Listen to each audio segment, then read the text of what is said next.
There are companies now that look like they could become so large. OpenAI, SpaceX, Stripe, Databricks, Anduril. That could be the answer that solves this venture arrogance score riddle. The temperature on the whole market has definitely risen. If you're Meta and you think another $1 trillion can be unlocked by a particular team, your willingness to pay is very, very high for that. I think the model companies will be like ridiculously big. It's also what I think is like the best place for venture in 2025 to be investing, because you're basically investing behind the fundamental belief that like AI is going to start to do jobs. You recently had Sam Altman on your pod. Were you nervous? No, definitely not. Why? Why would I be nervous? I don't know. It's my brother. He's your brother? Stop. Really? You're joking. Would this have changed the line of questioning if this had been connected before? You know, I was going to ask about like OpenAI and like, what do you think's going to happen? When is AGI going to happen? It's going to happen. They're doing great. It's going to happen? Jack Altman, welcome to Sorcery. What's up? How's it going? It's nice to be on this side for once. I know. I couldn't think of any more perfect way to bring someone else on than like another podcaster. It's easy, right? No prep. It's great. No prep at all. I love being here. Well, hopefully we can like make some sort of cross collab with Uncapped, because now you're crushing it. Well, I don't know. I'm doing something. You're doing something. It's fun though. I want to get into this though. So like, what is the strategy behind it? I didn't have a strategy. I don't know that I have one.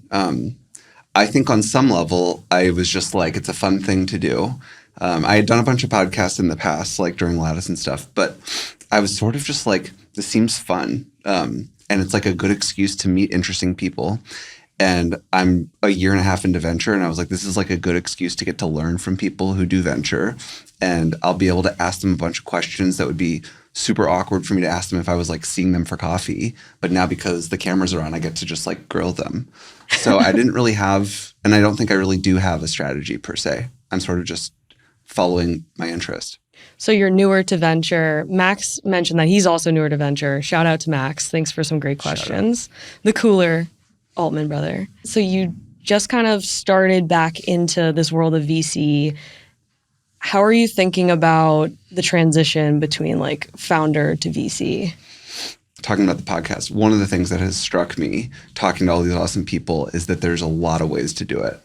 And for every great person who tells you that the right strategy is X, there's somebody who will tell you that the right strategy is the opposite of X. And so to me, that's actually pretty liberating to realize that you can be really good or probably really bad at this job in any way that you want to do it. And so my sort of guiding principle on most professional things is to sort of go towards what interests me and what I like. And I think that like that'll end up making me become more likely to get good at it. So, you know, it's evolved even over the last 18 months, but like that's sort of my conclusion is there's like no right or wrong way to do it. And as long as you find your path and hone something in, there ought to be a way to do well. And you're learning from some of the greatest VCs. So far, you've had headliners. Like if we had a Coachella lineup, these would all be headliners. Yeah. You've had Marc Andreessen most recently. He's great. Keith Rabois, Josh Kopelman. Loved the hot take in Josh Kopelman's. Elad Gil, Sean McGuire, Gary Tan. What was it like with each of them? Like, what's your main takeaway? They're sort of like what I was mentioning, like they're all so different. And even among those names, you know, like what the hot take that you're referencing, I'm guessing from Josh at first round was basically around like the venture arrogance score and that like big fun math just like doesn't math. But then you hear perspectives from people with much larger funds who, you know, have a totally different take on things. And there's people in the middle, and we can, you know, talk about that too, where, you know, Marc Andreessen mentioned that there's basically this barbell where you can either be really small, you can be really big, the middle is not there. But I had a guest recently that I haven't posted yet who, you know, we didn't talk numbers, but I would say is in the middle of the barbell and is like a really good investor. So one of my sort of just takes from meeting all these people is basically that there's just so many ways to build companies, to, you know, do venture. But each of them had their own like really interesting thoughts on everything. So there's no distinctive strategy. It's just you have to have. I think you have to have a strategy, but there's many strategies that can work. But I do think you have to have a strategy. Yeah. How do you go from such strong opinions to applying that to your own fund? Two things. One, the way I think about learning from people. And this is, how I thought when I was, a founder building Lattice. It's how I'm thinking now that I'm, very fresh-eyed into venture and consider myself, fully in learning phase. But even still, I'm not looking for advice from people in order to actually, dictate what I'm going to do. I'm just looking to be as informed as I possibly can, but then I'm going to follow my own kind of, goals and principles about things. I'd also say that in general, I think in some ways all of this strategy stuff is a little bit overdetermined. And on some level, you either invested in a great company with a meaningful size or you didn't. And I think that, it's easy to get lost in all this other stuff. But what it really comes down to is did you back special companies? And if you did, it kind of will work out. And if you didn't, it kind of won't work out. I want to get into more specifics from the pod with Marc later on. But first, I want to bring up some of the founders you've had on as well. You've had great founders. I'm sure some of them are portfolio companies. You've had Aaron Levie of Box, Adam Gil of Owner. Yeah. And then you've also had someone named Sam Altman. Yeah. So what have you learned from the founders? And there was, and Qasar Applied was amazing too. To me, talking to the founders is actually where I learn the most of the time. I really love talking to venture investors too, but it's sort of there's this really great quote about when artists get together, they talk about turpentine. When art critics get together, they talk about form and function and whatever. And I think that's very true. And I think there's a lot to learn from sort of both altitudes. But to me, the founders who are running companies are the ones who are close to the metal and who really understand the market in the much more nuanced ways. And they also go so much deeper in a particular area. So Jordan from Antares, talking about nuclear in unbelievable depth, or Adam at Owner, who is just unbelievably obsessed with this one particular, vertical, and he knows his customers at restaurants inside and out. Or Qasar Applied, who is just, a total student of company building. Obviously, Sam knows about, AI, and, he kind of is operating at both a high level and, very, very close to the company, just given the shape of OpenAI. But for me, those conversations, I just learned so much because you're talking to a true expert. Yeah, it makes a huge difference. I feel when I have VCs on, I don't need to prepare as much. I feel I know the language kind of well, but when you get on with a founder, there's such extreme expertise behind it. Yeah. You have to do real research. You have to be able to follow up with questions. Totally. It's kind of hard. It's also a big part of what informs my view that it's very unlikely for VCs to help in ways that have to do with the actual company or the product. I think there are things you can do, but VCs by nature are a mile wide and inch deep, and founders are the inverse of that. And so I think it's really hard to, there are certain situations where a specialist investor knows a ton. It's really hard to know more than great founders about what they're doing. Conceptually speaking, I feel VC is always related to sports, but what you're building is kind of a highlight reel of your conversations, and whether it's with the investors or with the founders and grasping a point in time. Do you think back of how each of these conversations draws out to a greater narrative? Because having a podcast now is a really unique thing, and it's also kind of a special experience to capture these moments. Totally. It's really lucky. And it's coming together in a funny way because now as time has gone on, and I've done, I guess, 12 or 13 of these. I'm seeing a lot of common threads between people, and similar ideas keep coming up, but with different takes. And so I am getting to build a little bit of a through line. I'm not trying to connect the dots, too early here. And I want to talk to way more people. And, but yeah, I do think there's something there. I think one of the things that I've enjoyed the most is that, I haven't published it yet, but I'm talking to Vinod recently, and the history that he has in Silicon Valley and just the depth of knowledge he has just earned over decades. I really enjoy that. And so, I'm relatively speaking early to all of this in my career. And I think getting to hear from people who have lived through many of these cycles and changes, and that they can still be so optimistic about the future after all of that time, it's really inspiring. So yeah. What's the most critical thing you've learned from founders? for me, when I think about what I've learned from the founder podcasts, assuming that's what you mean, it's less about the things they've said and more about observing what they're like when they talk about their companies. And these great founders are just so they're so obsessed. They're so like inspired about what they themselves are doing, and they have such there's like a clarity and confidence in what they're building that I find like gives me a lot of energy. And so I think it's less learning about like specifically what they've said and just kind of like the, gestalt, what is that word? I don't know. I'm going to start that over. And more just about the bigger picture of like the way that they talk and think. That's what really gets me inspired. Drawing out the broader podcast landscape, we might be in bubble territory. There's a lot of podcasts, yeah. Yeah, I'm part of the problem. You're part of the problem. Yeah. I'm part of the problem. We're all the problem. Yeah, it's fun though. It is so fun.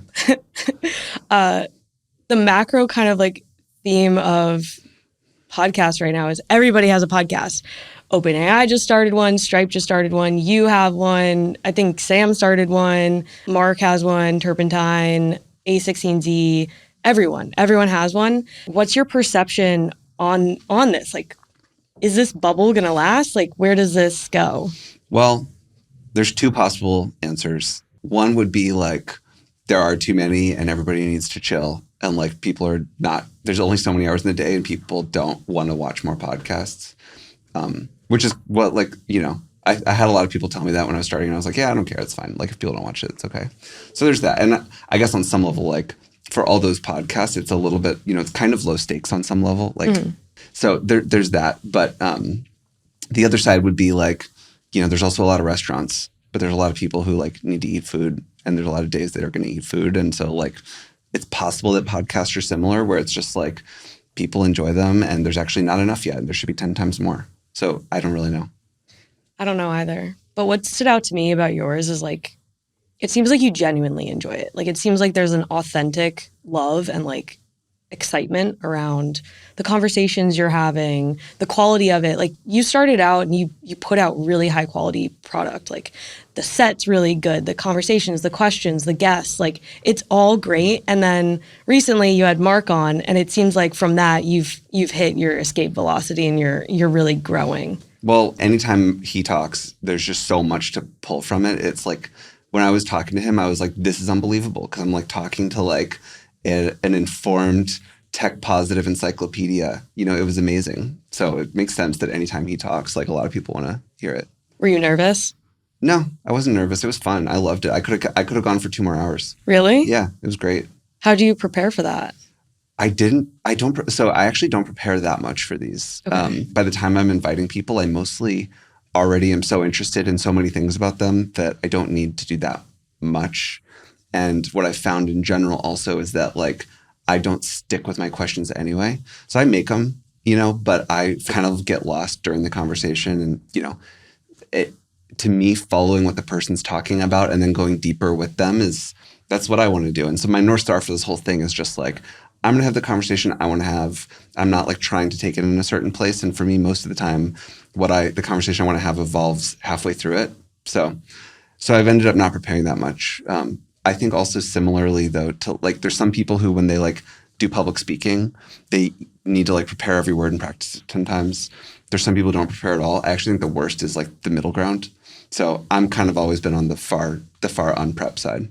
Going back to the barbell. Back to the barbell. It's all about barbells. It's all about barbells all of a sudden. Yeah. It's it's like 2x2 matrix. Like you got to have some picture people can think about whether it's true or not.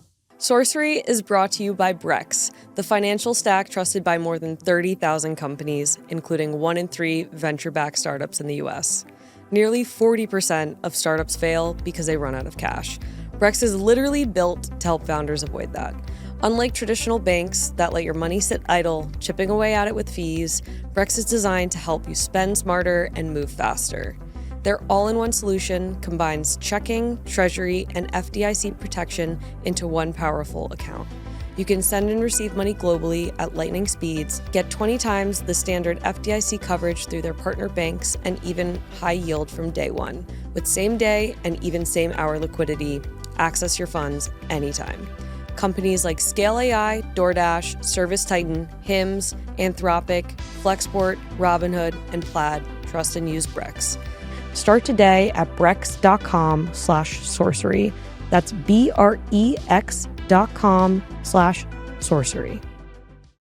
I want to go now into Marc's pod with you. It was super dense. Like, you're entirely correct. Like, it was super dense. I think I've listened to it like twice now because I'm like, what is happening? We could talk about multiple of the topics, but like, I guess let's start with the barbell one. Yeah. What were your biggest takeaways with that? I really like the positioning that he puts around it. Like, it puts shape to this concept, and it's a good framing around Josh Kopelman's that, like, you know, there's this venture math thing that was kind of posited first that, like, the funds kind of seem too big. And, you know, if you're a $10 billion fund and you want to get a 3X, like, where are you going to find it? Like, you got to own 10% of SpaceX, like, good luck.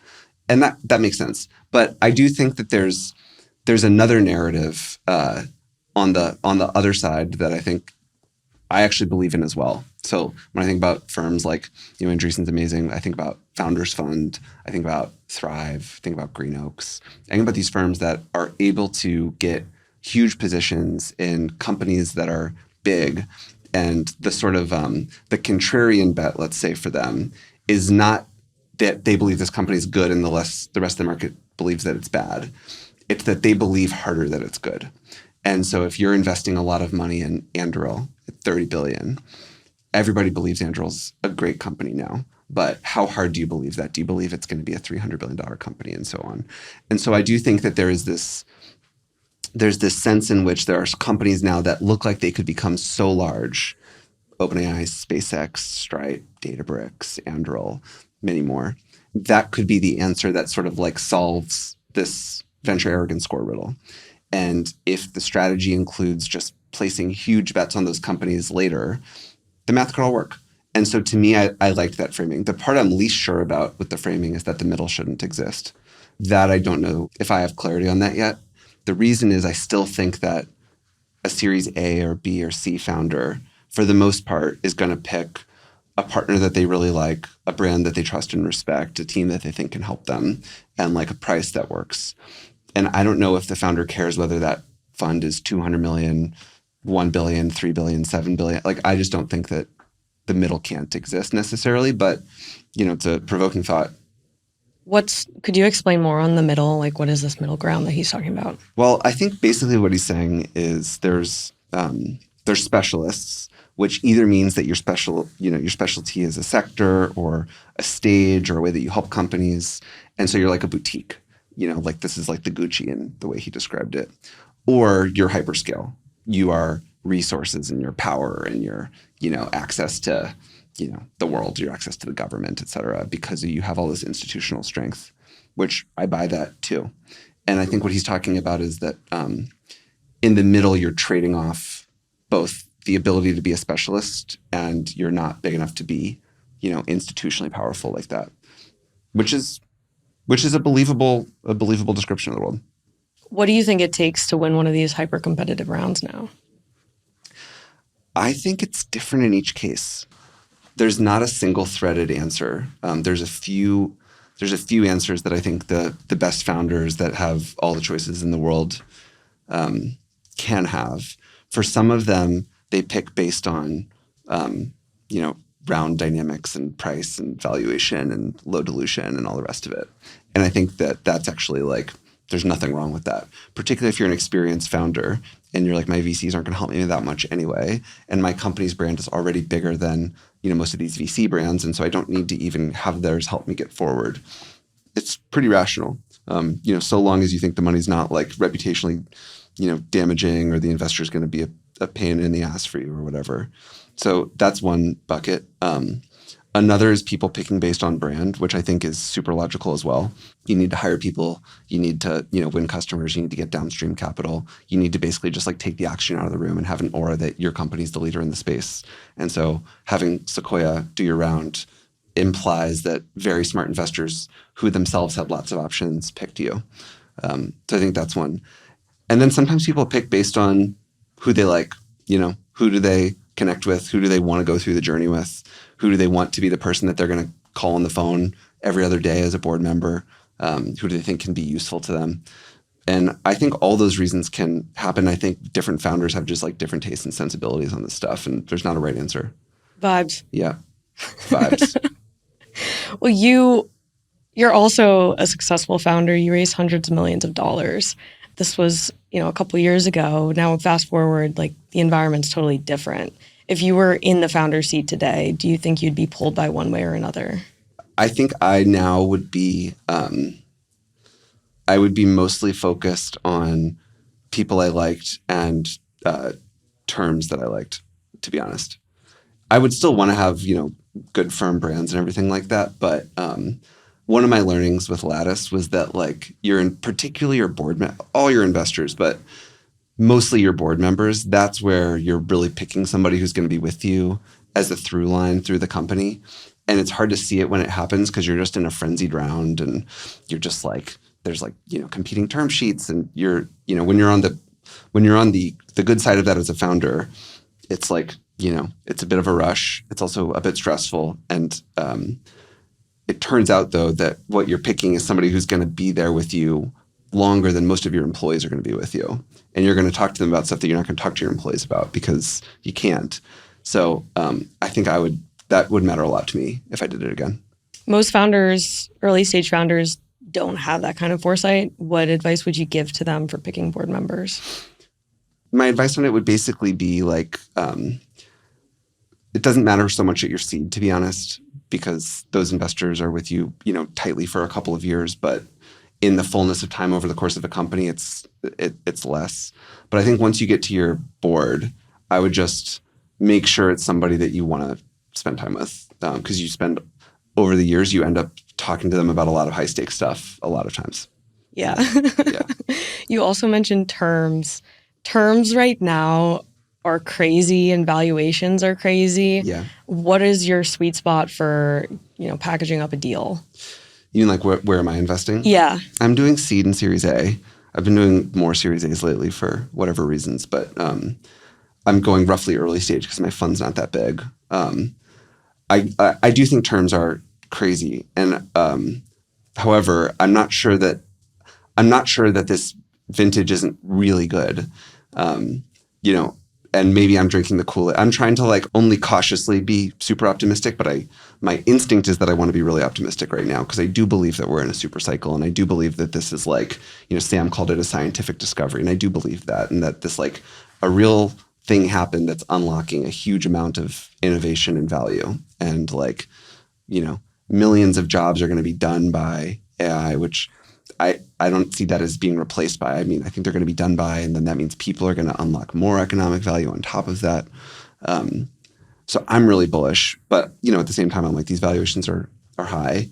Private markets and public markets are kind of disjointed, and so like there's a sober part of me too. But I'm pretty optimistic still. Yeah. How do you price that? I don't know. You tell me. I have no idea. Okay. I felt, you on some level, the market's the market. Yeah. And we, for better or for worse, we exist in a very competitive market where there's a lot of options for founders. And what that means is that, you might be able to get some discount if you've got value, if the founder wants a slightly sober, valuation on some level. But it's not rational for a founder to take a 50% discount, even if the 50% discount is itself too high. So I think you kind of just on some level have to play the game. At Alt Capital, what kind of check sizes are you writing? The biggest we've done is like 12 million. Smallest is like 1. So that kind of range. How many deals do you do a year? We'll do probably 25 in the fund. So 12-ish. Okay. So yeah, pretty good one a pacing. month-ish. Yeah. Yeah. Yeah. It's exciting. Yeah, it's great. I love it. So how do you think about the broader AI landscape? I know you went into this with Marc pretty deeply. Yeah. Well, I think the model companies will be like ridiculously big, but I don't, from a alt perspective, we're not investing in them. I know less about infrastructure. I have less perspective on it, so we haven't really done a lot there.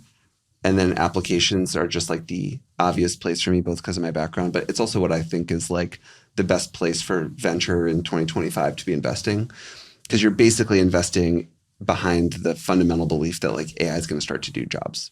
And if that turns out to be true, it's going to be huge. That's a good segue. Okay, so we have a Kalshi market on number of jobs. Do you are going to get taken out? I'll blend this in. Taken out or done by AI?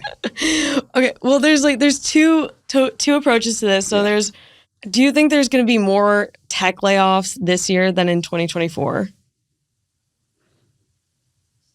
No. I guess not.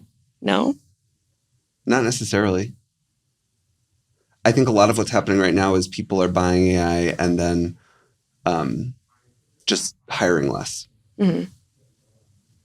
Okay. What does Kalshi say? Let's see. Kalshi says there's going to be a 64% chance. All right. Right now. Yeah. The other fun one with this is, what do you think the unemployment rate will be in 2030 with all this AI? I think it will be somewhat higher, but not ridiculously higher. I also think unemployment numbers are like really hard because the reporting will change. And so what I don't know is what things will count as jobs, who will be considered, wanting to be in the workforce and is not, versus who will be just, deciding to, will fewer people decide to be in the workforce. But, if you ask the inverse of the question, I think AI will be doing tens of millions of jobs in the US by then that are currently being done by a person. Okay. Kalshi has a 8.7% unemployment. That seems believable. Pretty high. It's possible though. Yeah. But again, I think so much of it's going to come down to how the numbers calculated and described and things like that too. But I do think that there's a lot of jobs right now that look to me like they're going to structurally go away in favor of AI. And so there's a timing thing where I don't believe that in the long term people won't have things to do, but there's going to be people who are trained in a certain thing that are going to need to retrain, and that will take time. There's two main funny kind of arguments around the proliferation of AI depleting jobs. One is, what skills are humans going to have left, if we have nothing to do? And then the other one is okay, everything's automated. No one really has a job. What do we do for the people in lower income that, are maybe priced out of the workforce, or maybe it's middle of the market too? Yeah. Do we go to UBI? And do we just start supporting people? So based off those two things, one, what do you think is going to happen if all of our skills are replaced? What are our new skills going to be? Well, it's hard to guess. If you go back to agriculture time, there's a lot of people doing agriculture then, and thinking forward to what people are doing now is a sort of ridiculous exercise then. It's none of the jobs that there's so many layers of abstraction that everything has been built on that most of the economy is doing now that wouldn't have even computed then. There weren't computers, there wasn't the internet, there wasn't all this stuff. So it's probably as hard to forecast as forecasting, today's software engineering job was in agriculture times, which is just there's so many layers between what's getting done there. So I think it's very hard to guess.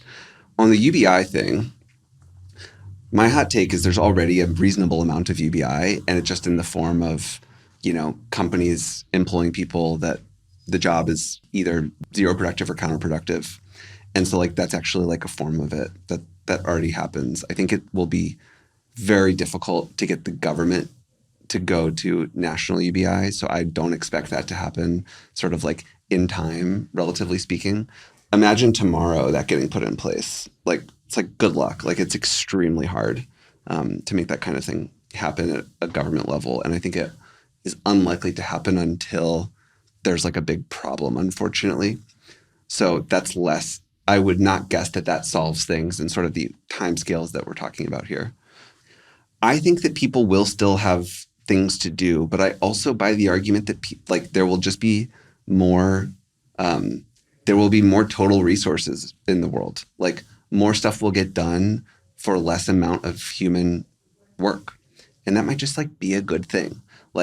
It's a good thing now that we have Caterpillar machines digging stuff up, so that we don't have a lot of people that have to do it.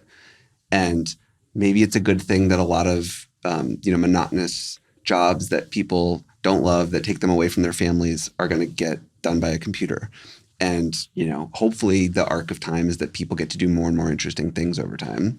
And maybe in this case, it'll include they're doing it for non-economic reasons. But I'm such an optimist that I just believe there will still be stuff. And we still don't know what hardware device OpenAI and Johnny Ive will create and what kind of new economy that will bring. Yeah, and I think in general, the idea that AI can be, with you all the time and sort of helping you as, you have amazing conversations or important work meetings, helping that not go to the ether should be very valuable too. There's actually really interesting trends coming out. I just did a whole breakdown, psychotically this morning on the BG2 pod at Co2. Co2 and Altimeter did a bunch of different surveys and data science around OpenAI's traction and daily active users against social platforms. So they're comparing it against there's a resource, a learning tool for knowledge, and now it's outpacing viral brain rot content. Totally. It's a really, it's actually makes me pretty optimistic about it all. For sure. Yeah, I think social media is a huge problem. I think actually in some ways you're talking about the podcast, being everywhere. I think there's this big trend, partially as a result of social media, where the truth is super murky and super up for grabs right now. And I think that's part of what contributes to tech and media's fighting. I think it's part of what contributes to the go direct thing in a, sort of indirect way. I think is part of why you see more podcasts. I think right now, social media is, there's a lot that's really good about it. And there's a lot of things that are not so good about it. And the cat's out of the bag. And one of the things the cat's out of the bag on right now that I don't think we have societal resolution to is just that the truth is up for grabs now, which I think is a bad thing. Podcasts. The podcasts aren't trustworthy. I'm not trustworthy. I'm not claiming I'm it. And I'm also not, so I'm definitely not, but even a journalist, even an individual who is approaching podcasting in a more journalistic way, there's no particular reason to trust any individual. Maybe biology would say something here about crypto and that there's some collective, trust in numbers thing that is possible with citizen journalism and whatnot. But this is one of the unresolved, unsettling things in society to me right now. Have you watched Mountainhead? No. You didn't watch it? I didn't watch it. It was pretty bad, to be honest. Yeah. But I watched it for the cultural learnings and just to be a part of it. Yeah.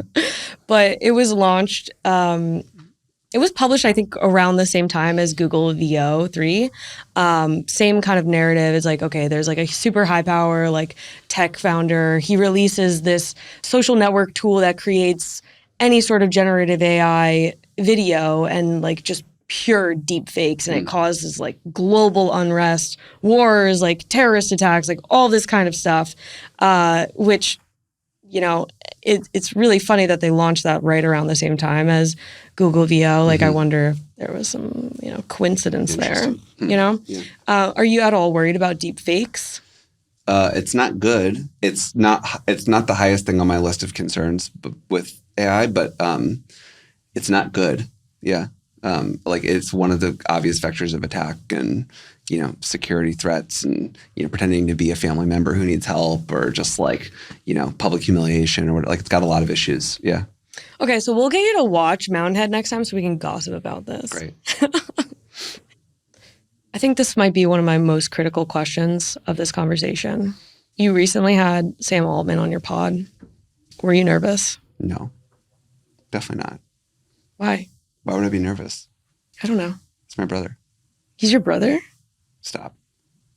Really? You're joking. No. Wait, are you? Sam Altman, Jack Altman. You guys are related. You have to keep this in the podcast. That's really good. Please keep this in. Okay. Yeah. That's crazy. Yeah, it's my brother. So you've known each other for a while? Yeah. This is good. I'm actually really happy to hear that. This is great. Okay. That the connection wasn't there, but yeah, that's right. So no, I wasn't nervous. How'd you prepare? You don't prepare. I don't prepare, and I definitely didn't really prepare for that one. Okay. Interesting. Yeah. Wow. What'd you talk about? Would this have changed the line of questioning if this had been connected before? I think so. Yeah. Now I just want to ask like personal childhood questions. Yeah, well, what were you going to ask about Sam before this? I was going to ask about like open AI and like, what do you think's going to happen? When is AGI going to happen? It's going to happen. They're doing great. It's going to happen? I don't know. I'm just kidding. When's it going to happen? I don't know. What do you know? I don't even know Tell exactly us. what AGI means. You don't know what AGI means? Not exactly. Do Really? you? No. Okay.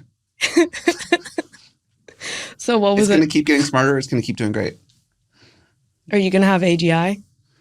What do you mean? I'm just joking too much. Oh, God. We've actually heard that Max is the cooler brother. That's what Kelsey said. Do you want to pull the thing? Yeah, what do you think the current odds are on that? That he's the coolest? Yeah, so Because I'm going to get meme stocked on it. It's pretty high. It's probably like 90. But it's high enough that I don't feel bad because that's not a real number. What? Like if it were an honest poll, it would be, even if you were winning, like politicians win like 60-40, it's a landslide. You know what I mean? So when it's that high, it's like, questionable? It's just a troll. Yeah. Oh my gosh. I'm not going to feel bad about it. But you don't? Now that I say this, it'll probably go to like 95. I think it'll be pretty high up there. It's fine. He is cool. Yeah. He's going to make his debut sometime this year, I think. Yeah, you should have him on here.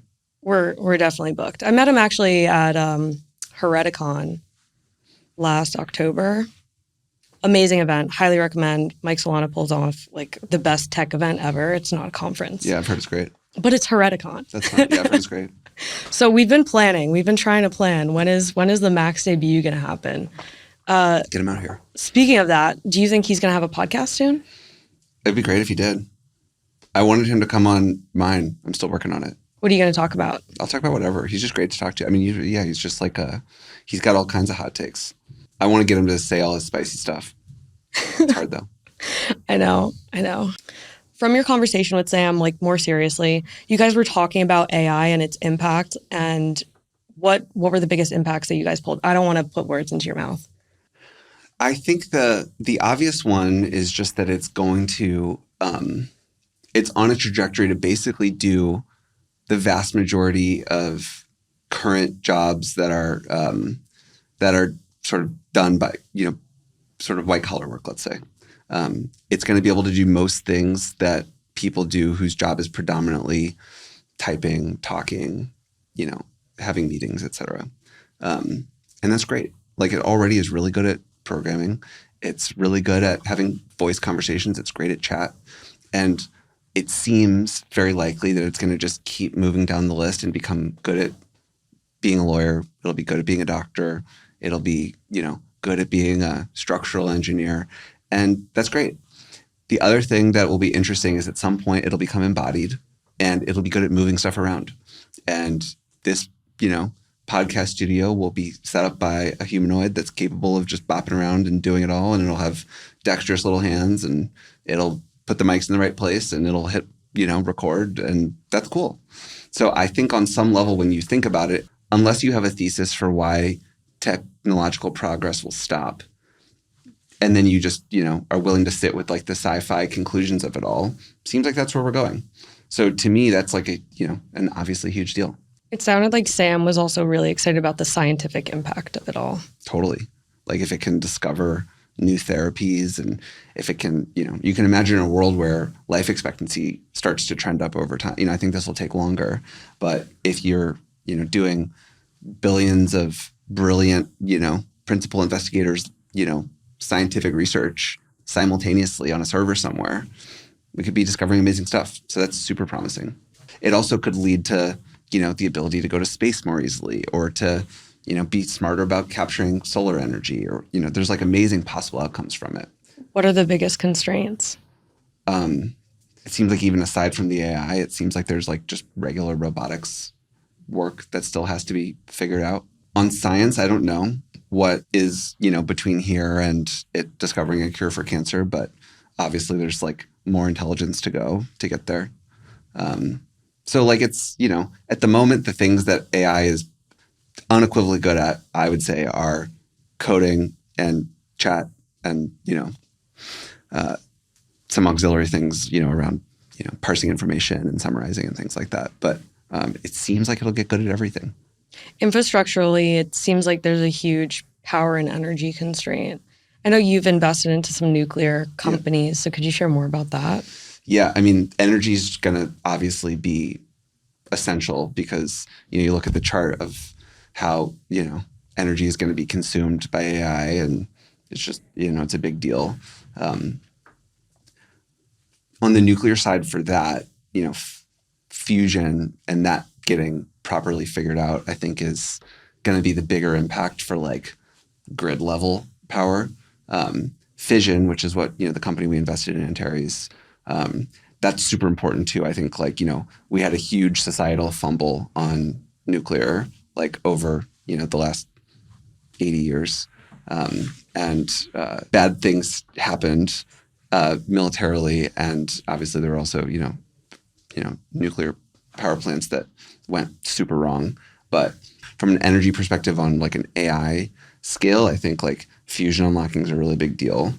But there's like a lot of energy in general. Like there's a lot of energy sources in general. Like solar's getting good too. Like wind isn't, like there's like a lot there. In this competitive environment, we've been seeing big numbers toss around and strategies kind of shape in pretty absurd ways. In particular, in this conversation, you guys were talking about the Meta deal and how Meta's been trying to poach some of OpenAI's talent, and then also this Meta scale AI scenario. So what were your takeaways from that? The temperature on the whole market has definitely risen, both, the numbers from, VCs, what people are paying, the length people are going to compete now.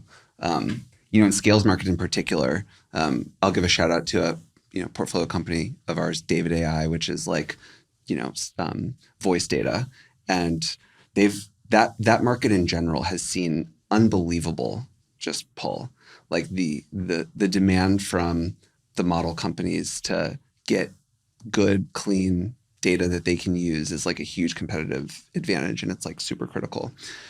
And so, seeing that market pull for companies like David and others it helps me understand why Meta was willing to, go so hard at this problem. Obviously, there's also just like a big talent war component to everything. But in general, I think everything we're seeing now is sort of gloves off. This is the most important thing. And so their regular rules don't apply type of energy. Love premium merch just as much as we do. That's why Sorcery uses Fourth Wall. Everyone from creators like Marques Brownlee to podcasts like Acquired to orgs like the Smithsonian Institute are using Fourth Wall. They let you create and sell premium products without having to stress the details. They handle everything from production, shipping, customer support, taxes, even giveaways. When it's time to level up and make gear that people are actually proud to wear, that's when it's time to use Fourth Wall. And that's why we've trusted Fourth Wall for all of our brand wear at Sorcery since day one. Use my link in the description to get free credits for your first order. And for any VCs, DM me on X, and I can get all your portfolio companies set up with a free samples credit deal.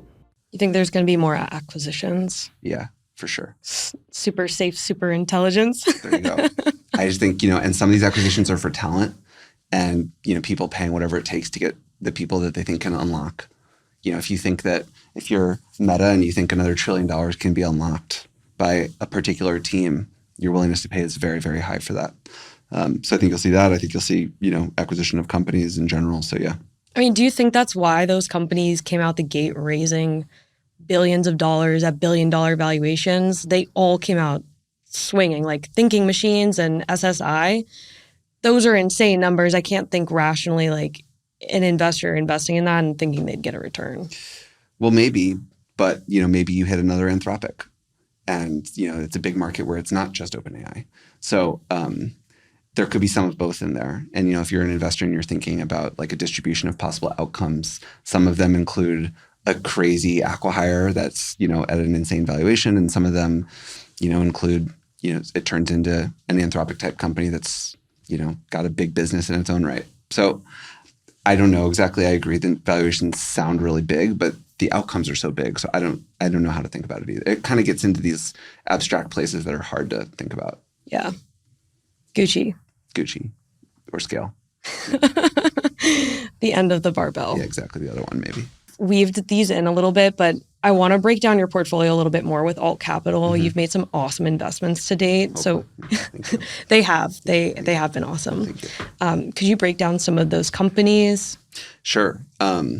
We were talking about David, which is like voice data. I love voice in general. Another company that we've invested in is a company called Retell. That was actually our first investment of the fund. And they basically help companies build voice agents inside their own applications. It's like an amazing team, and they just, that the market pull there is astounding.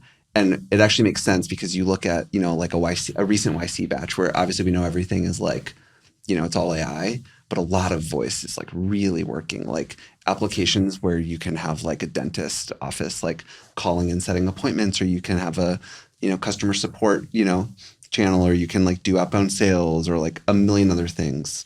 You can navigate a phone tree. I think voice is like just like an amazingly powerful thing. We also have, I guess, a not yet announced Series A and a company that makes a ton of use of voice. So voice in general is something I really like. We really like AI for sort of verticals that we think don't have, as much technology in the first place, where you can actually kind of leapfrog and get into, a whole new echelon of productivity for like law firms. Like we invested in Legora, or like finance firms. So there's a company called Roco. I think that kind of stuff where, you have industries that were not adopting as much software as, say, like Ramp, going all of a sudden to like a really great AI platform, like a lot of really good stuff can happen. So that's another cool one. We talked about Antares and nuclear. So yeah, I mean, it's mostly been AI, to be honest. Yeah. Surprise. Very, very, very unique. Well, as we wrap up, we're going to cover like a couple of different things. But first, I want to cover more on the personal side. You're a high performer. Like, let's be real here. You've operated a $1 billion company, a multi-billion-dollar company. You've raised hundreds of millions of dollars. You're now an investor and a podcaster. This is a lot to manage. You definitely have a type A personality. High performers typically obsess over one thing or another, but what is something that you obsess over? What's funny, and that's nice, so thank you. I think one of my weaknesses actually is I seem like I would be somebody who is obsessed in tracking things, and I'm kind of I realized at some point that my nature is to sort of just like go about my day without much of a plan and just do what's in front of me and just like trust myself to like do the next thing. And I don't think that's a strength. It's just like a thing about me. And I think I've basically just embraced that over time. But I'm like a not obsessive person in general. And, that comes with some, I actually think that leads me, it makes investing a nicer fit in some ways. But yeah, I'm not very obsessive. Okay. Not obsessive. Not really. I think I'd be better if I were, but I'm not. There are two topics that Max wanted me to ask you. One of them is making espressos. So, okay, that's good. After starting the fund and leaving Lattice, I was like, and I took 1 month in between, not even, but I took like a couple of weeks in between. But I kind of went into venture thinking that it wasn't going to be like a real job, which turned out to be wrong. I actually am pretty busy. But I went in and I was like, oh, I'm going to have so much more time for hobbies. To be clear, I do have more time for hobbies. Like running a company is like dramatically harder than being an investor. And my first one was coffee. So basically like as soon as I made the change, I like treated myself to like a nice espresso machine. And I just like, I didn't go like all the way down the coffee rabbit hole, but I went like halfway down, which is like still pretty far. And then I just like plateaued there and I really enjoy it. And I still make like, for me and my wife, and I make probably 5 espresso shots a day at home, and it's great. I love it. But oh my God. I know. So I've really got it dialed in now. Yeah. Have you watched Curb Your Enthusiasm? Yeah. What about Mocha the beans? Joe? Yeah. Yeah, it's good. How are the beans? The beans are great. Yeah. Yeah. You have a good source. I use Land and Water. Okay. They're my favorite. I'm gonna have to look that up. Yeah, it's a dark roast. Dark roast? That's what I like, yeah. The other thing Max wanted me to ask was Pokémon. Yeah.